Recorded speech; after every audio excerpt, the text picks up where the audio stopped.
We're very excited to host everybody here for a very special guest, Congresswoman Bass. I'm going to introduce our class president for the inaugural PA program class of 2018.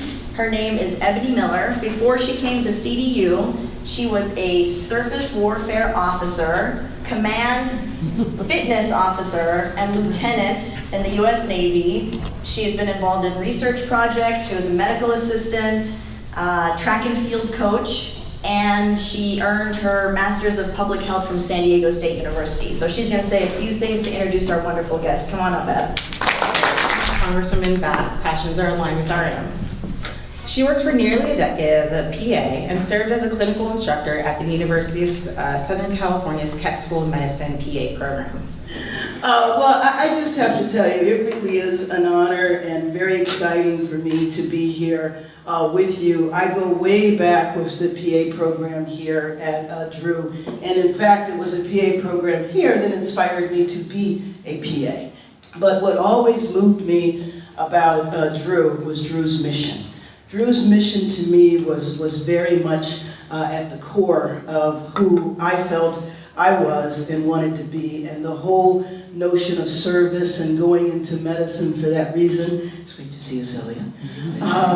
It was very, very important, and what I loved about the PA profession is how the profession really focused on service in underserved areas, the focus on patient care and interacting with patients.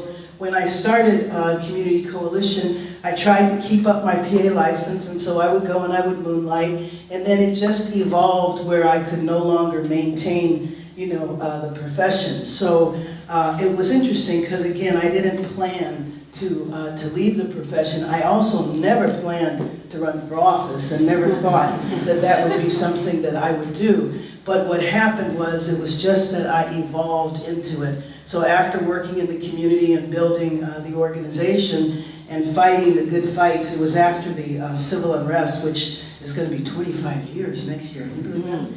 After that, when in the city they burnt down all of the liquor stores and we started a campaign to prevent them from being rebuilt, and then the alcohol industry went up to Sacramento and tried to reverse everything that we were doing, and also in LA City, and I started working on the city council level and then also the state level, that I eventually wound up running for office to essentially work on the same issues I was working on in the community.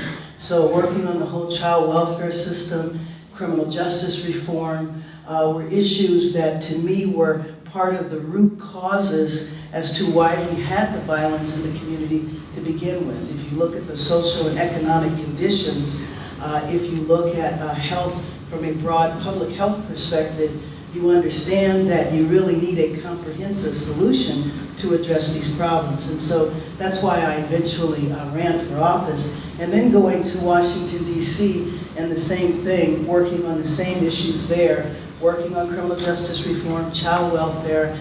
But what I enjoyed about being in Sacramento and D.C. is that I still get to work for the PA profession, but in an entirely different way.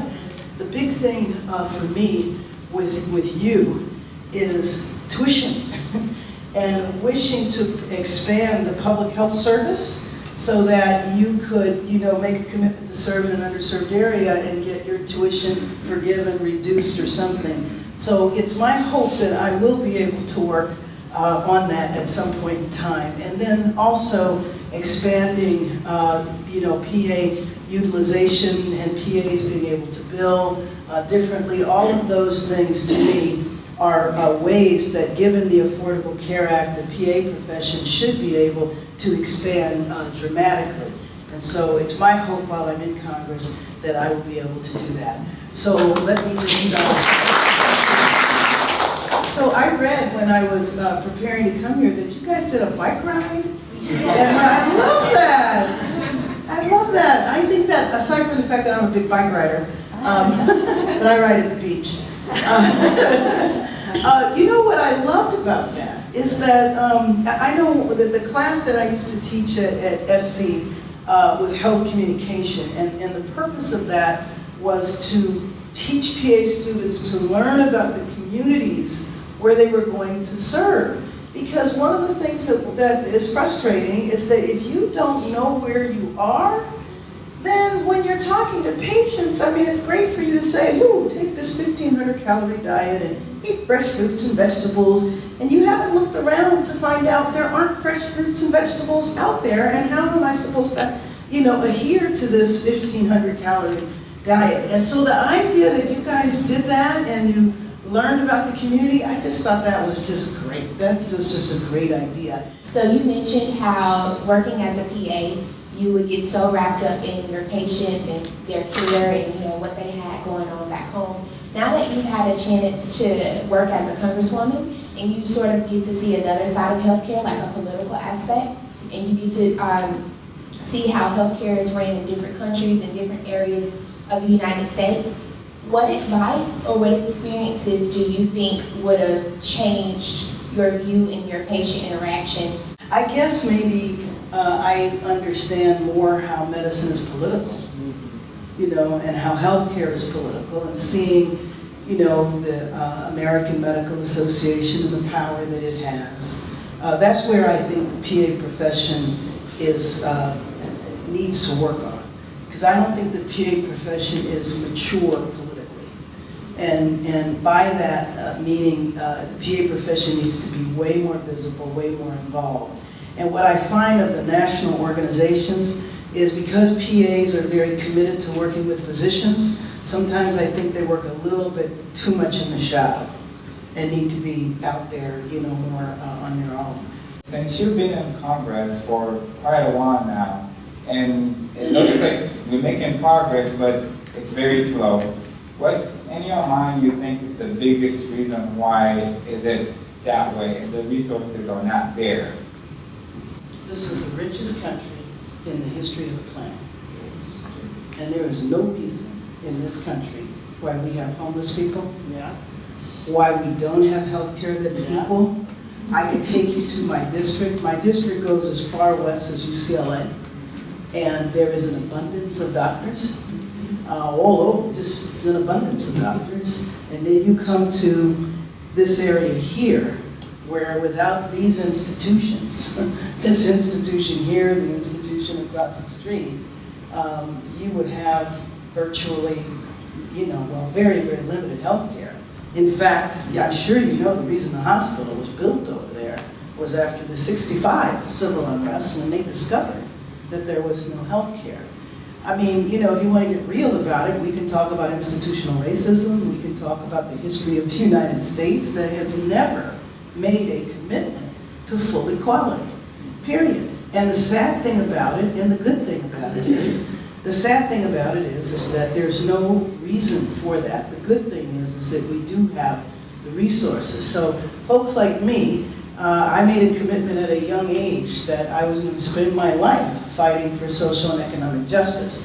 I've done it in a variety of different ways. This is the latest iteration. It took 100 years to build the African American Museum. Now, this country has not even come to grips with its own history, with what it did for 200 years enslaving people. So we finally have a museum. The Congress approved the museum 86 years ago. The museum opened last month. Talk about slow.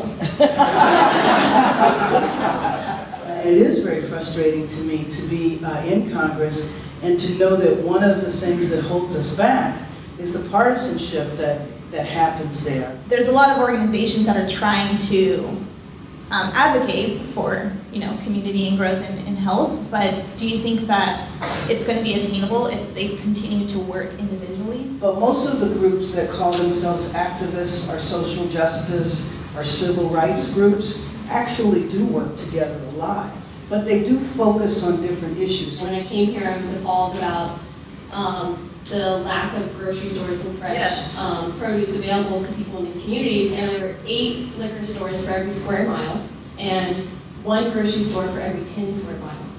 So what are your actions moving forward to continue to fight this large number of liquor stores and bring more grocery stores and more fresh produce to this community? Mayor Bradley spent 25 years getting a grocery store built in South LA, remember that? And the first grocery store that opened up was by the Baldwin Hills Mall. And you know what was shocking? People bought food. So it became like the #1 grocery store in the region. It's still a really big issue, and a lot of people do still work on it, but it's getting the private businesses to agree to come to the area. You know, what we did when I was at Community Coalition, we did a whole campaign around getting grocery stores and also fighting Ralph's to improve their food. So we sent our members into the Ralph's with the disposable cameras, and they took pictures of discounted meat and stuff. Now, why was the meat discounted? You know, the meat was discounted because it was old. And then we blew up the pictures because the meat was like this colored and stuff. And we blew up the pictures, and then we picketed the store. And then that, because we were trying to meet with the store management, they wouldn't meet with us, but after we did that with the press conference, you know, we met with them, and they improved the quality of food for a while. But it really is, again, and it's an example of the lack of a systemic commitment in our country to have, you know, equal quality and standards of life in different communities. So it's an ongoing fight. It's one that I continue to wage. But what I'm happy about is that there's a lot of organizations now that take up that fight. Since this community is lack of resource, we need a lot of resource. Is there any way that you can help us? So, how do I look for existing money and reprogram it that doesn't require legislation? Congresswoman Bass, I know that sadly you can only be with us until 10 o'clock, so I just want to have Ebony come back up. We have a little gift to present to you. Oh, thank you. Thank you.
I'm so happy that the program is back, the program is strong, and anything that I can do to help you, know that I am there, and I hope the next time I see you, it'll be in Washington, D.C.